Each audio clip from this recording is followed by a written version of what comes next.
আজকে আবারও একটা দাওয়াত হোস্টিং এর ব্লগ নিয়ে আসলাম, সাথে আমরা একটু টুকিটাকি স্কিন কেয়ার আর হচ্ছে মুভি নাইট। আসসালামু আলাইকুম এভরিওয়ান, আশা করি সবাই ভালো আছেন। সবার অনেক বেশি কমপ্লেন থাকে যে আপু কেন এত ছোট ব্লগ দিচ্ছ। আসলে একটু অসুস্থ থাকায় হচ্ছে আমার বড় ধরনের কোনো ব্লগ করা হয়। এনিওয়েজ, এখানে আমি ফালুদা বানাচ্ছিলাম আর রাঁধুনির এই ফালুদা মিক্সটা এতই বাজে যে এটার জেলও একদমই বসে না। তোমরা চাইলে ফ্রেন্ডস এটা করতে পারো, এটা অনেক ভালো। আর অন্যদিকে বানানো হচ্ছে তালের পিঠা এন্ড দ্য নেক্সট ডে হচ্ছে সব রান্না বান্না হবে, বাসায় গেস্ট আসবে। সো এখানে তন্দুরি চিকেন করা হচ্ছে। এই চিকেনটা দেখে কার কার লোভ লাগছে আমাকে কমেন্ট করে জানাও। একদিকে তন্দুরি চিকেন গুলা মশলার সাথে কষানো হচ্ছে, অন্যদিকে তরকারি রান্না করা হচ্ছে বেগুন আর শুটকি, সাথে ছিল গরুর মাংস। আর ওয়েদারের কথা কি বলবো, ওই দিন খুব জোরে সোরে বৃষ্টি হয়েছিল। এটা গত সপ্তাহের ভিডিও। আর সব রান্নাবান্নার ভিডিও এখনো করা হয়নি, আমি চলে গিয়েছিলাম লিভিং এরিয়াটা একটু সেট আপ করতে।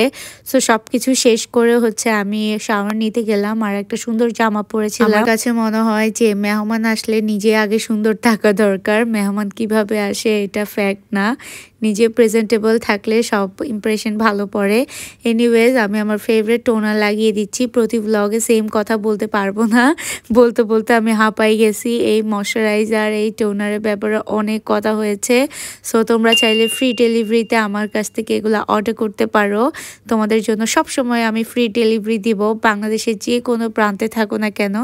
আর এগুলার ময়শ্চারাইজারের কাজ অ্যান্ড টোনারের কাজ আশা করি তোমরা আমার ব্লগ দেখতে দেখতে বুঝে গিয়েছো, কারণ আমি এগুলা নিয়ে অনেক অনেক কথা বলেছি।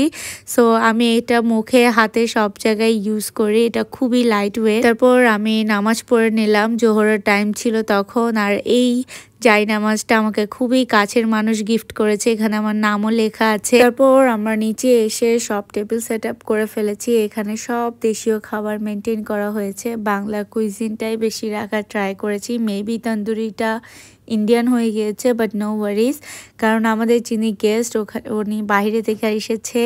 সো ওনার জন্য বাঙালি খাবারগুলাই অমৃত, দ্যাটস ওয়াই আমরা এগুলাই করেছি। ডাল, ভর্তা, শুটকির তরকারি, লইট্টা ফ্রাই, এইগুলাই হচ্ছে করা হয়েছে বেসিক্যালি, কারণ ওনার কাছে এগুলাই মজা লাগবে আর খুবই মজার ছিল। সত্যি বলতে দুপুরবেলা এইসব খেয়ে শান্তি লাগে। তারপর গেস্টের সাথে বসে অনেক আড্ডাবাজি করলাম অ্যান্ড রাতে হচ্ছে আমরা মুভি দেখবো ডিসাইডেড ছিল, কিন্তু কি মুভি দেখবো এটা ডিসাইড করতে 2:30 বাজিয়ে ফেলেছি। তারপর খুবই সুন্দর একটা মুভি ছেড়েছি আর এই মুভিটা অনেক সুন্দর হয়েছে, কারা কারা দেখেছো জানাবে।